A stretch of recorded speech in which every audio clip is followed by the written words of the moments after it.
Tab پر آیا تو آدمی نے سوال بھیجا، میں لائیو پلے کر دیتا ہوں، آپ سنیے گا پھر اس کا جواب دیجیے گا۔ جی السلام علیکم سر، میرا سوال یہ ہے، ہمارا میاں بیوی کا جھگڑا ہوا ہے جس کے تحت میرے سارے اس کے بھائی سے گالے کر گئے ہیں، 2 مہینے ہو گئے وہیں ہو رہی ہے۔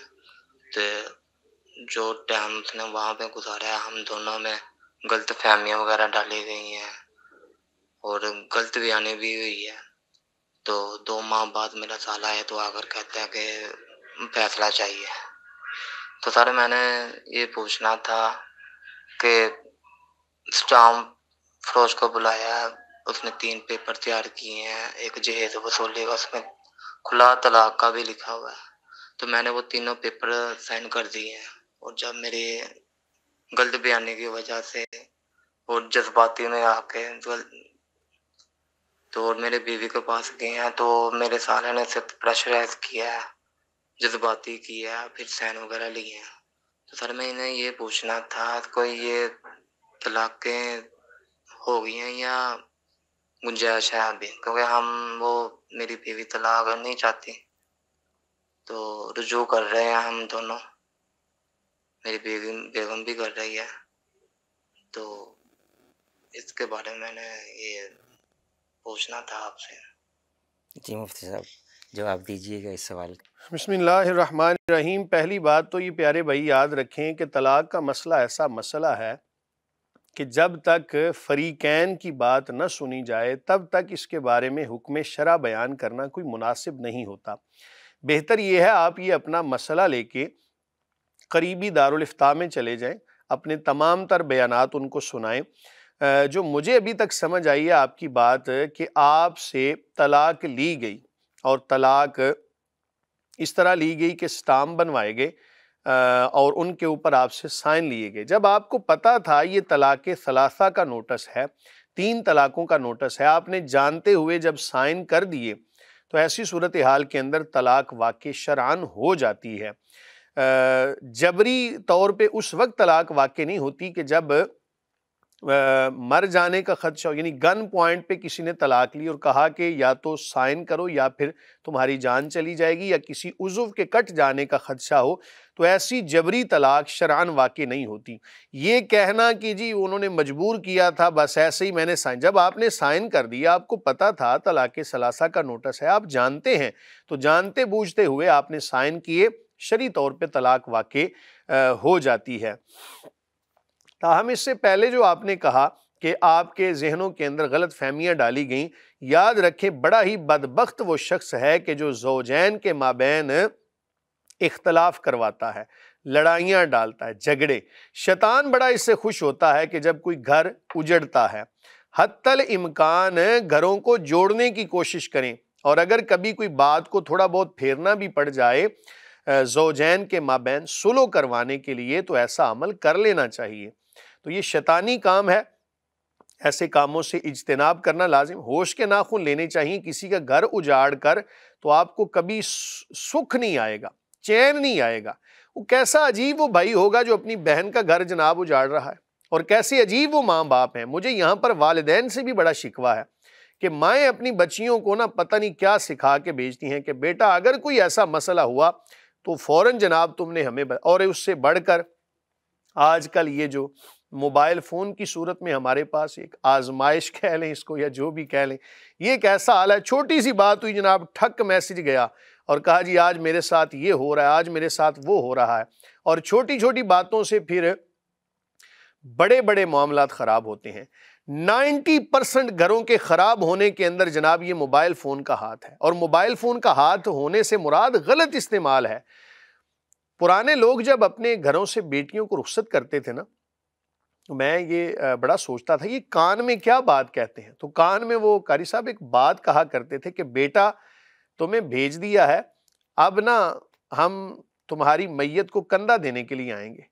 تو بیٹی کو بھی پتا ہوتا تھا میں نے حتی الامکان گزارا کرنا ہے۔ اگر تو واقعتاً خاوند جناب کوئی ایسا ظالم و جابر ہے تو شرعی طور پہ خاتون کے پاس یہ اختیار ہے کہ وہ خلا لے سکتی ہے، لیکن چھوٹی چھوٹی باتوں کو مد نظر رکھتے ہوئے جناب اور آج مجھ سے کام لیا گیا، آج مجھے فلاں کہا گیا، آج مجھے، تو ان تمام وجوہات کی بنا پر خدارہ ہوش کے ناخن لیں، اپنی بیٹیوں کو سمجھا کے بھیجیں۔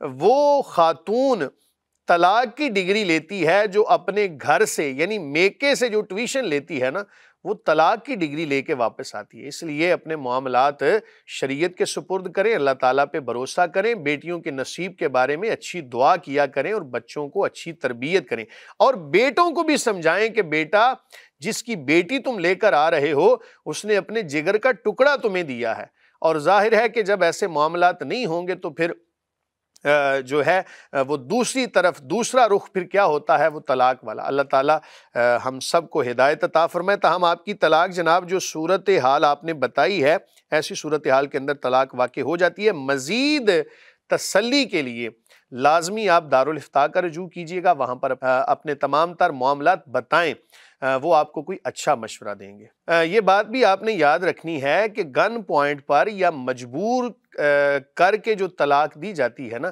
طلاق لی جاتی ہے، تو ایسی صورتحال کے اندر اگر لکھ دیا تو لکھنے سے طلاق واقع نہیں ہوگی گن پوائنٹ پر، اگر زبان سے کہلوا لیا گن پوائنٹ پہ تو ایسی صورتحال کے اندر طلاق واقع ہو جائے گی، لکھی ہوئی واقع نہیں ہوگی گن پوائنٹ پر، زبان سے دی ہوئی کسی حالت میں بھی ہو طلاق واقع ہو جاتی ہے۔ جی مفتی صاحب، ایک سوال ہمیں واٹس ایپ پر موصول ہوا ہے، میں پلے کرتا ہوں، آپ سنیے گا پھر اس کا جواب دیجیے گا۔ السلام علیکم مولوی صاحب، میں نے کل آپ کا پروگرام دیکھے تو میں یہ کہہ رہی ہوں کہ میری نماز ادائیں سے بھی کام ہوگی، اس پہ فارم لگایا ہوا نا نیچے پتلا والا، تو کیا اس پہ نماز ہوتی ہے یا نہیں ہوتی؟ جی مفتی صاحب، یہ بھائی پوچھ رہے ہیں کہ جائے نماز کے نیچے اگر فارم لگا ہوا ہے وہ آدھا انچ ہے، تو کیا اس جائے نماز پر وہ اگر نماز پڑھے تو اس کی نماز ہو جائے گی؟ بسم اللہ الرحمن الرحیم۔ اس سے پہلے بھی ہم نے ایک پروگرام کے اندر اس کی وضاحت کی تھی کہ ہر وہ جگہ، ہر وہ چیز کہ جو دبانے سے دبتی جائے اور اس قدر دبتی جائے کہ پیشانی کسی جگہ پر جا کے قرار نہ پکڑے، ایسی جگہ پر سجدہ ادا نہیں ہوگا۔ اور ایسی جگہ یا کوئی بھی ایسی چیز ہے کہ آپ اپنی پیشانی کو ٹکائیں اور اس کو دبائیں، کسی ایک پوائنٹ پہ جا کے وہ پیشانی رک جائے، مزید دبانے سے نہ دبے، تو ایسی صورتحال کے اندر سجدہ ادا ہو جائے گا۔ آپ کی جائے نماز آدھے انچ کی ہے، اس کے نیچے آپ نے تھوڑا سا فوم لگا لیا، تو آپ جب پیشانی دبائیں گے تو دبانے سے اتنی دبے گی کہ کسی جگہ پر جا کے قرار پکڑ جائے گی، تو ایسی صورتحال کے اندر آپ کا سجدہ ادا ہو جائے گا۔ اس سے زیادہ اگر کوئی موٹی فوم ہو، جس طرح میٹرس ہوتا ہے، اس پہ سجدہ ادا نہیں ہوگا۔ مفتی صاحب ایک اور سوال واٹس ایپ پر آیا ہے، میں پلے کرتا ہوں، سنیے گا۔ سر السلام علیکم سر، مفتی سخاوت سے بات کرنی ہے۔ بات یہ ہے کہ اگر کسی کو بد نظر ہے تو اس کے لیے کوئی پڑھائی بتائے، اور یہ بھی بتائے کہ اگر کسی اور سے پڑھائی کروائے یا خود بھی کر سکتا ہے تو وہ پلیز برائے مہربانی پڑھائی ہمیں بتا دیں۔ بسم اللہ الرحمن الرحیم۔ کسی کو اگر بری نظر لگ جائے، اس کے بارے میں بھی ہم نے ایک دو پروگرامز کے اندر وضاحت کی ہے، مزید سماعت کر لیں کہ اچھی نظر جب ہم کسی پہ ڈالتے ہیں نا تو ہمیں چاہیے کہ کیا کہنا، ماشاء اللہ، تو یہ جملہ لازمی کہنا چاہیے۔ جب بھی کوئی چیز پیاری لگے، آپ اپنے بچوں کو پیار کرتے ہیں، اپنے آپ کو بعض دفعہ آئینے میں دیکھتے ہیں، تو کیا کہنا چاہیے، ماشاء اللہ، کہ اللہ تعالیٰ جو چاہے، جو اللہ تعالیٰ کو منظور ہو۔ اسی طرح تبارک اللہ احسن الخالقین، یہ الفاظ کہہ دیں، ماشاء اللہ، لا قوت الا باللہ، یہ تمام قسم کے جو الفاظ ہیں، جملے ہیں، ان کو کہتے رہنا چاہیے۔ تاہم پھر بھی اگر کوئی بری نظر لگ جائے، آپ سمجھتے ہیں کہ اس کو بری نظر لگ گئی ہے، تو اس کے اوپر جناب دم کریں سورہ قلم کی آخری آیات، وَإِن يَكَادُ الَّذِينَ كَفَرُوا لَيُزْلِقُونَكَ بِأَبْصَارِهِمْ لَمَّا سَمِعُوا الذِّكْرَ وَيَقُولُونَ إِنَّهُ لَمَجْنُونٌ وَمَا هُوَ إِلَّا ذِكْرٌ لِلْعَالَمِينَ۔ اول آخر دروشی پڑھ لیں اور ان آیات کو دم کرتے رہیں۔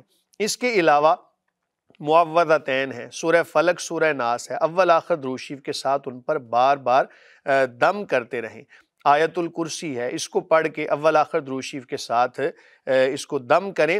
بچوں کو نظر جو لگی ہے نا، یا کسی بڑے کو بھی، تو انشاءاللہ العزیز وہ بری نظر دور ہو جائے گی اور اچھی نظر ڈالا